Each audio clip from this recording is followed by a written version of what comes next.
In this prototype, we're going to try and solve a game of Jumble, but we're going to try and solve it efficiently. There are a couple of problems in our previous attempt at solving Jumble. Why don't we take a look? Again, we have our word list, and here we might think about starting with the code that we had for our very first prototype. So we'll start with this code, and we'll see if we can find some inefficiencies.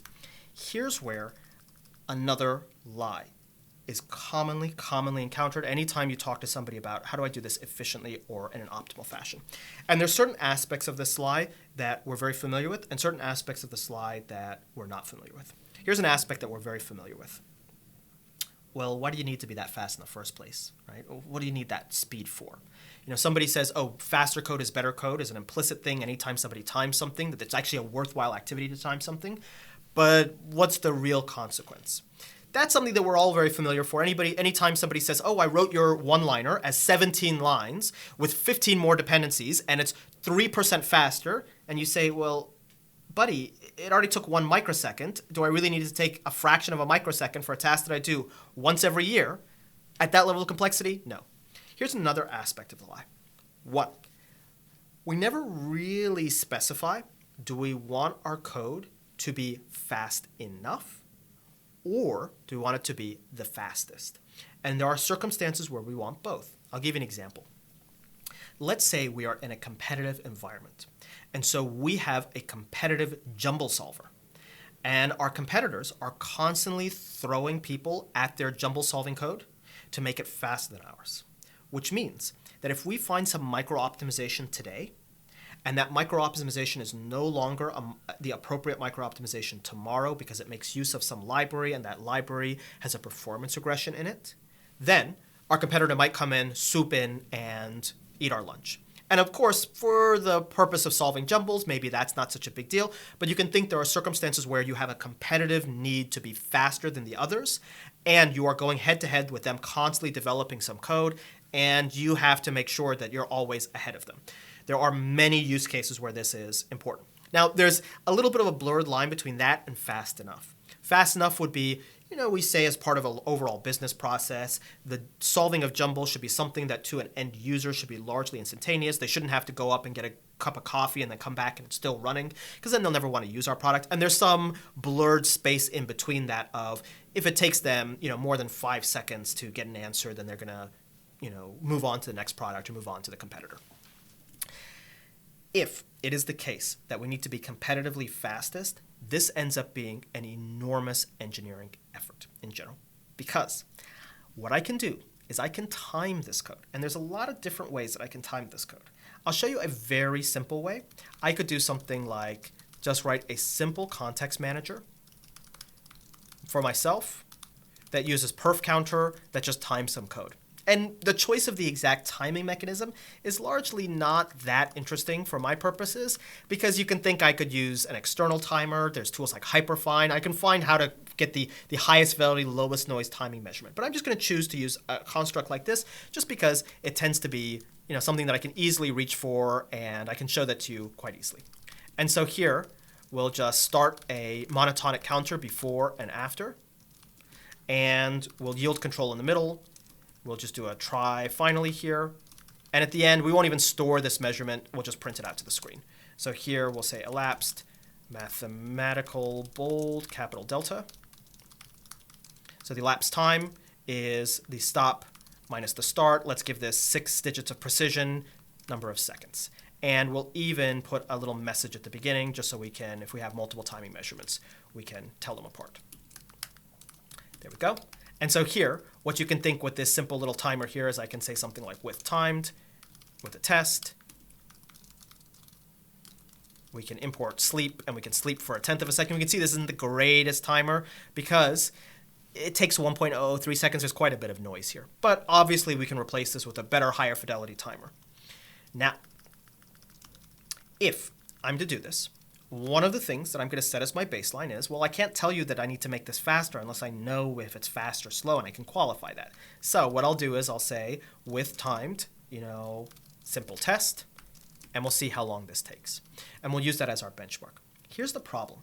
What if I discover some optimization, like maybe using a counter isn't the right way to do this. Maybe using a pandas series on the letters individually with the value counts like this. This is almost certainly going to be slower. I can't see any way this will be faster, but you can see hopefully this will actually work. What if this is something that we discover is faster or slower? And here we do something like this. So that should still work. And of course we have to say from pandas import series. And there you go. And oh, we have to identically label these. Right? Oh, because so here's what we're going to do. We're going to subtract them. And then we're going to say if there's anything that is not, ooh, that's a very, very, and we're going to fill now. We're going to fill now with a non-zero value. And we're going to see if everything's equal to 0. So that, I think, should be able to compare. Similarly, it is an incredibly inefficient way to solve this problem. And you can see from our timing measurement, it is a terrible way to solve the problem. But what if it happens to be the case that we transition either from the counter to the series or vice versa, and we discover there's a speed up? In our testing, we say, oh, this is much faster. Well, we're dependent on these third-party tools. We're depending on either the standard library or pandas. How do we know that an optimization to pandas tomorrow, as we upgrade pandas, or an optimization to the collections module, or a regression in the collections module, or the pandas third-party library, doesn't change that dynamic? And if we have an upstart competitor and they have a random choice of these two different approaches, maybe they choose the faster one after we had already ruled that out because in version 1.0 it was the slower one. And then in version 3.2, it becomes the faster one. This is part of the lie of optimizations. Optimizations are very time dependent, and they are a complex web of interdependencies with anything that you rely upon. And in Python, you rely upon the interpreter itself. You rely upon the standard library. You rely upon any third-party modules you operate on, and that's just within the code that you wrote. That's not even taking into account how each one of those pieces may rely upon some other transitive dependency that may rely upon some system call in your operating system. So there are so many things at any point in time that could change, that could take an optimization study that you did today and invalidate that study tomorrow. Trying to be the competitively fastest requires a lot of superstructure to ensure that you don't ever see those regressions, number one, and you don't ever see cases where choices that you've ruled out are actually faster as a consequence of a fast path or as a consequence of some optimization that was added at some lower layer. So you can think that in the case of being competitively, 112 seconds, oh my goodness, that was slow.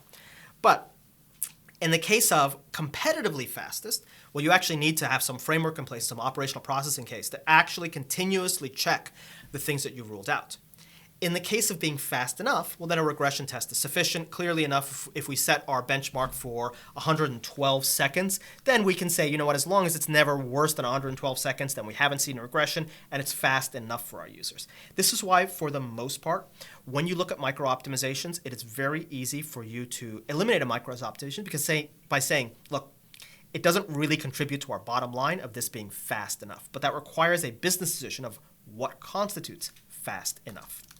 Now, beyond that, there are oftentimes structural choices that we can make. But even structural choices can lie to us. I'll give you a very simple structural choice. Here, we are recomputing the counter based on the letters, but we don't really need to do that, right? We could compute this once up front because it doesn't really change during this loop. So here, I could do something like this, and I can compute this once. And do we see an improvement? We do. Now, how do we know that that improvement is real? This is hard for us to really assess, and this is another lie of optimization studies. One way that we typically try and assess that this is real is we'll do the following. We'll say, for whatever in range 3, we'll run the test 3 times, and we'll compute the mean of this, or compute the mean and the variance. But anytime you see a benchmark, and somebody gives you just a number, well, you know they might be hiding something. Anytime they give you a mean and a variance, they may just be trying to distract you from something they're hiding. Because think about it. If I gave you a mean and a variance, and by the way, look how large the variance is likely to be in this. It's actually a fairly large, from 0.24 to 0.3. That's a big difference. And it's not taking into account, number one, Why is there such a large variance? Number two, if I give you a distribution and I give you the mean and the variance, you know what I'm telling you? I'm telling you implicitly, you have just as much likelihood to be above this by some amount or below this. This is probably assuming a normal distribution, but what if it's actually a skewed normal distribution? We really do care about that, don't we? If it's a skewed normal distribution, we kind of care that, oh yeah, the mean is here and the variance is this, but more likely than not, you actually happen to be worse or better than the mean. We care about the kurtosis of this distribution because we care about the tailoredness. We very much care. Oh, in the mean case, it's 0.24 seconds, but if just the wrong combination of circumstances arise, this will take 73 seconds. We very much care about that. And so anytime they give you the mean and the variance, I find that they're usually just trying to add some kind of pseudo-mathematical or pseudo-scientific color around something that they haven't really thought through, which is, what is the actual underlying distribution? And can you really characterize and prove that distribution of these values? Because those outliers, sure, in most cases, does it matter? But what if it's the case that the outliers also happen to correlate with the very first time a customer uses our Jumble, they are more likely to see the outlier. And if the very first experience they have is the 73-second experience, well, I actually probably would like the worst example that has fewer outliers, because the risk of a customer for the very first time seeing that 73 seconds and then bouncing and never coming back to my product is too high. Optimization studies are almost always missing these characteristics of why does it matter and how do I situate it within what I'm trying to do, and then how do I drive the mathematics and the statistics based off of that circumstance. And so I think that there's oftentimes a very big lie behind these. Now, here, I do want to show you that the other lie of these optimization studies is, how do I know which approach to choose, which tool to reach for, which trick? Because there's another trick here. Another trick is, don't even use the counter. Just put these in sorted order, like that. And you can see it's significantly faster. Well, obviously, it is the case where, a change from 122 seconds to 0.07 seconds. Yeah, definitely it's the case that there's probably something real there. There's probably something quite substantial there. That's probably a big enough improvement that, one or two outliers might not really be worth it. 122 seconds to, almost, less than a tenth of a second. Yeah, there's something there. But how did you know to reach for this trick at all? If I'm live coding, I just kind of pick it out of my head. Well, one of the things that I feel like anytime you're looking at an optimization that you should potentially document or think through is, how did I come across? How did I validate? What was the intuition that led me in this direction? My intuition for why this might be better is, that's kind of tricky.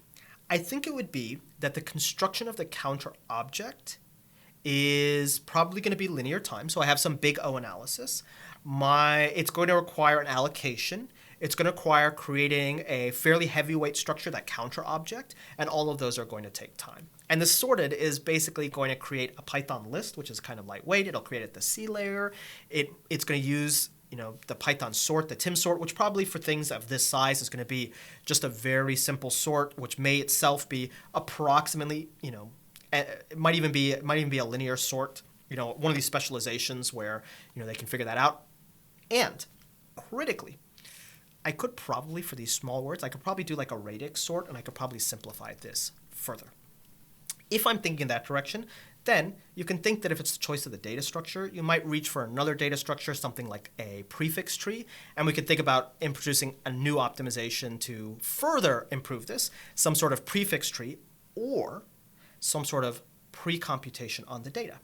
Because another problem with optimization studies is, I was timing just one request.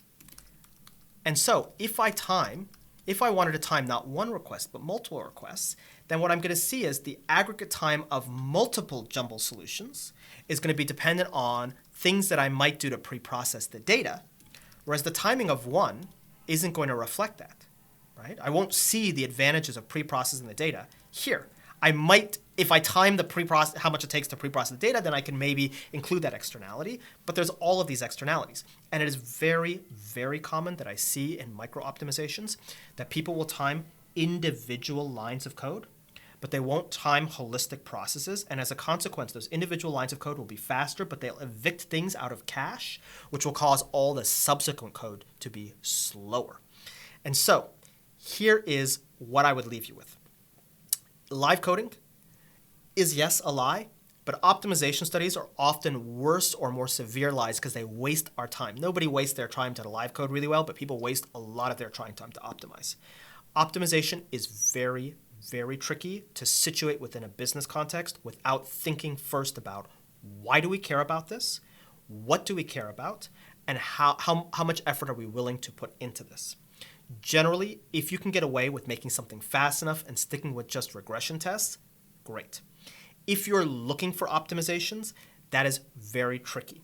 The process of trying to find optimizations, trying to find these, typically, as much as you might boo-hoo things like big O notation as being a little bit unrealistic for the problems we solve, it is probably one of the best guidances we have to actually drive what do we do next by trying to assess the big O, the asymptotic time complexity of something, and see if there's a benefit there.